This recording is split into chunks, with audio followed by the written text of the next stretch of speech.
हिंदुस्तान के prime minister का आप कहते हो कि यार आबिद भाई आप फैन हो, बड़ी उनकी बात करते हो, तो क्यों ना करूं यार उनकी बात। क्यों उन्होंने अपने मुल्क को नहीं दुनिया में 5वीं बड़ी इकोनॉमी बनाया, तीसरी की तरफ वो नहीं जा रहे, चांद पे जाके नहीं वो बैठे हुए। भाई मैं पूरे मजमे में ये बात कर सकता हूँ और मुझे कोई गलत साबित नहीं कर सकता, ये हकीकत है। अपने लोगों की इज्जत नहीं बनाई प्राइम मिनिस्टर मोदी ने। कह रहे हैं ये बहुत तारीफ करते हैं प्राइम मिनिस्टर, इंडिया के प्राइम मिनिस्टर मोदी की तारीफ करते हैं। सही सही बोलता है, ये बड़ी अच्छी बात कही आप। प्राइम मिनिस्टर नरेंद्र मोदी जहर था आवाम के लिए। ये लोग नाम लेना जहर था, इसे दुश्मन समझते थे लोग कि प्राइम मिनिस्टर नरेंद्र मोदी का नाम ले लिया, पता नहीं किस दुश्मन का नाम ले लिया। अब लोगों को समझ आना शुरू हुआ है कि यार वो अपने लोगों के लिए क्या है, अपने मुल्क के लिए क्या है, अपने मुल्क को कहां से कहां ले गया, अपने लोगों को इज्जत दिलवाई है। हमारे वज़ीर आज़म ने हमें क्या इज्जत दिलवाई है। दुनिया में कहीं चले जाए तो हमें भिखारी कहा जाता है।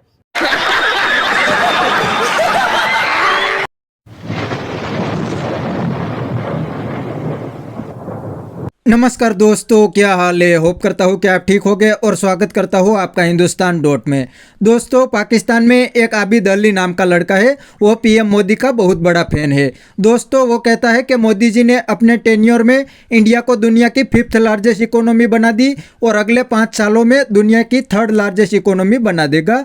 और मोदी जी ने इंडिया को चांद पर पहुँचा दिया। और दूसरी साइड पाकिस्तान के पॉलिटिशियन ने पाकिस्तान को भिखारी बना दिया और अब तो पाकिस्तान के प्राइम मिनिस्टर पूरी दुनिया में सिर्फ कटोरा लेके घूमते हैं। तो दोस्तों, वीडियो में आगे देखते हैं उस पाकिस्तानी बंदे को जो इंडिया और मोदी जी की तारीफ करने लगा है। तो वीडियो को अंत तक देखें और चैनल को सब्सक्राइब कर लीजिए। यहाँ पाकिस्तान में ट्रेंड चल रहा है कि भाई अस्करी जितनी भी प्रोडक्ट्स हैं, बहुत सी प्रोडक्ट्स हैं, जैसे कि दूध भी, डेयरी भी अस्करी प्रोडक्ट्स पाकिस्तान में है, पेट्रोल पंप हैं, इसके अलावा सड़कें बना रहे हैं, सीमेंट बेच रहे हैं। तो वो कह रहे हैं जी ट्रेंड चलाया जा रहा है, बायकॉट करो। और दूसरी साइड पे इंडियन प्राइम मिनिस्टर अपने वहां पे ट्रेंड चला रहे हैं कि वोकल फॉर लोकल। क्या कहना चाहेंगे, क्या फर्क क्या सबसे पहले चौधरी साहब मैं आपसे ये पूछना चाहूंगा, मुझे ये बताएं कि दुनिया की, पूरी दुनिया की फोर्सेस में से आप देखें, कोई ऐसी फौज मुझे दिखाएं जो दूध बेचती हो या कोई सीमेंट का काम करती हो या कोई चॉकलेट बेचती हो।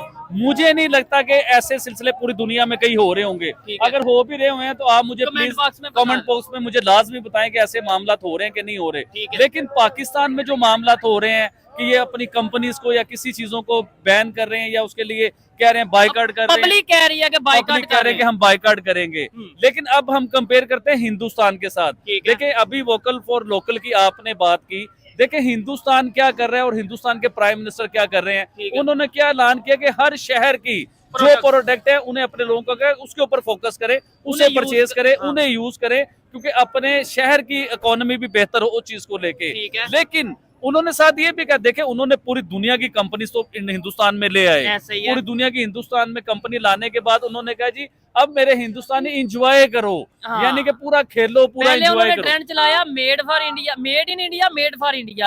5 साल 6 साल वो ट्रेंड चलता रहा। और एट दी एंड आबिद भाई ये भी जो ट्रेंड वो चला रहे हैं कि अपने अपने शहर के प्रोडक्ट्स को प्रमोट करो। At the and let's suppose कोई इंडिया गुजरात का कोई प्रोडक्ट है, वो प्रमोट तो फिर इंडियन प्रोडक्ट ही हुआ ना, उनके शहर का प्रोडक्ट, तो इसका मतलब उनके जी बिल्कुल हुआ। और आपको ये भी आइडिया होना चाहिए कि हिंदुस्तान में दुनिया की तकरीबन सारी कंपनीज आ चुकी हुई हैं। अभी आप रिसेंटली देखेंगे चाइना के बीच में जो नोकिया की बहुत बड़े सेटअप थे और बहुत बड़ी प्रोडक्ट नोकिया की चाइना बना रहा था, वो सारी कंपनी अब हिंदुस्तान ने कैच कर ली है, वो सारी प्रोडक्ट हिंदुस्तान में आ चुकी हुई हैं। तो इसे कहते हैं मौके का छक्का और इसे कहते हैं अपनी इकोनॉमी को मजबूत करना। और इसे कहते हैं मेरे ख्याल से बेहतर पॉलिसी और बेहतर स्ट्रेटेजी बनाना। हमारे यहाँ पे ये आबिद भाई मुझे ऐसा फील होता है कि हम ना बंद गली में फंसते नजर आ रहे हैं। पाकिस्तान, हमें ये नहीं पता चल रहा कि हमारा दोस्त कौन है, हमारा दुश्मन कौन है। इंडिया को तो हमने दुश्मन डिक्लेयर कर दिया कि लो जी इंडिया दुश्मन है, इसे ट्रेड नहीं करना। अच्छा, चाइना जिसे दोस्त कहते हैं उसकी भी नहीं समझ लग रही। मैं बताता हूँ, देखिए बंद गली की जो आपने बात की ना,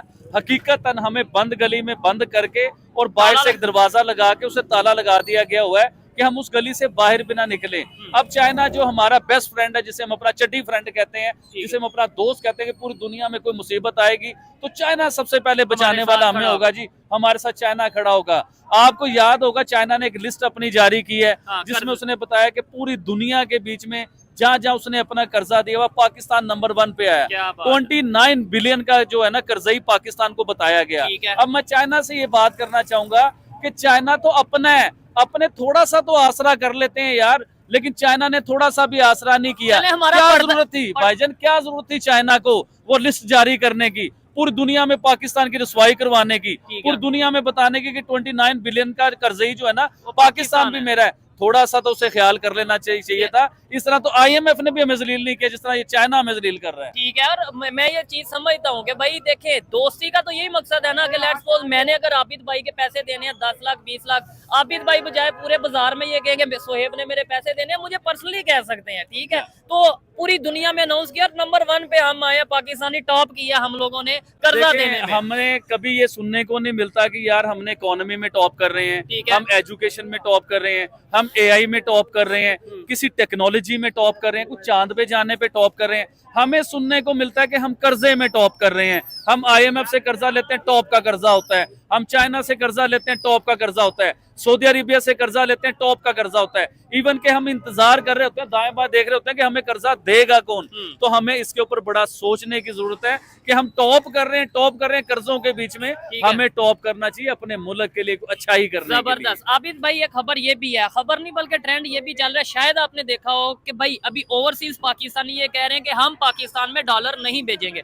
मतलब जो पाकिस्तानी बाहर रह रहे हैं वो कह रहे हैं हम वहां पे कमाएंगे, वहां पे सेव करेंगे, पाकिस्तान नहीं भेजेंगे, क्योंकि इधर एक तो टैक्स बहुत है और दूसरे नंबर पे यहाँ पे स्टेबल गवर्नमेंट नहीं है, हमारे पैसे यहाँ के बैंकों में सिक्योर नहीं है। ये चीजें चल रही है, क्या कहना चाहेंगे? ऐसे तो समझ ले बड़ी मुश्किल हो जाएगी, क्राइसिस आगे इकोनॉमी के चल रहे हैं, पैसे नहीं आएंगे, बिजनेस नहीं चलेगा, पाकिस्तान में डॉलर नहीं आएंगे। देखिए मैं सबसे पहले बताऊंगा, ओवरसीज जो पाकिस्तानी है ना, उनका वो मसला- पाकिस्तान की रीढ़ की हड्डी है हमारी इकोनॉमी की। जबरदस्त। अगर हम उसे समझने की कोशिश करें तो हाँ। देखिए हमने ओवरसीज पाकिस्तानियों को इज्जत दी ही नहीं, कभी भी इज्जत नहीं दी ओवरसीज पाकिस्तानी को।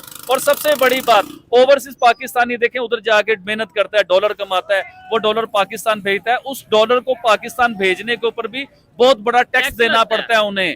फिर उन्हें अपने आप को जो है ना सेफ साइड फील नहीं करते। फिर यहाँ पे वो जो पैसे आते हैं सर वो बताता हूं ना, प्रॉपर्टी वो अपने आप को सेफ साइड फील नहीं करते हाँ। कि चले हमने पाकिस्तान टैक्स दे के पैसा भेजा, हमारा पैसा बैंकों में सेफ होगा। कि अब वो बैंकों में थोड़ी पड़ा रहेगा पैसा, उन पैसों से उन्होंने कोई प्रॉपर्टी खरीदनी है, कोई बिजनेस करना है, कुछ भी करना है, तो 25% या 27% उधर भी टैक्स देना पड़ेगा। तो ओवरसीज तो उधर ही परेशान हो गए कि हम उधर से बाहर पैसा भेजेंगे, हमारा पैसा वैसे ही आधा रह जाएगा।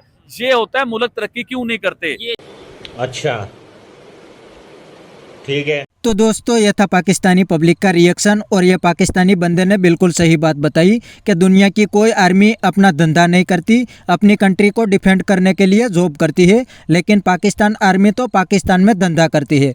दोस्तों पाकिस्तान की आर्मी पाकिस्तान में हर प्रोडक्ट को बनाती है और पब्लिक को बेचती है, और जो पैसा आता है वो खा जाती है। तो अब पाकिस्तानी पब्लिक खुद पाकिस्तान आर्मी की प्रोडक्ट को बॉयकॉट करने लगी है, क्योंकि पाकिस्तान आर्मी पॉलिटिक्स में बहुत इंटरफियरेंस करती है, और अब तो सभी पॉलिटिशियन को भी पाकिस्तान आर्मी सिलेक्ट करती है और जब चाहे तब पॉलिटिक्स से निकाल भी देती है। और ऊपर से पाकिस्तान का सबसे बड़ा बिजनेस भी पाकिस्तान आर्मी चलाती है। इसलिए पाकिस्तानी पब्लिक अब आर्मी से तंग आ गई है और आर्मी की प्रोडक्ट को बॉयकॉट करने लगी है। वरना पाकिस्तानी पब्लिक आर्मी के सामने बात तो नहीं कर सकते, क्योंकि उनको भी पता है कि अगर आर्मी के सामने बात की तो आर्मी उनको उठा के गायब कर देगी और बाद में उनका करियर भी खत्म हो जाएगा। तो बस दोस्तों आज के वीडियो में इतना ही। यह था पाकिस्तानी पब्लिक का रिएक्शन। अगर आपको यह वीडियो पसंद आया है तो वीडियो को लाइक शेयर कर दीजिए और चैनल को सब्सक्राइब करना मत भूलिए। थैंक यू, मिलते हैं नेक्स्ट वीडियो में।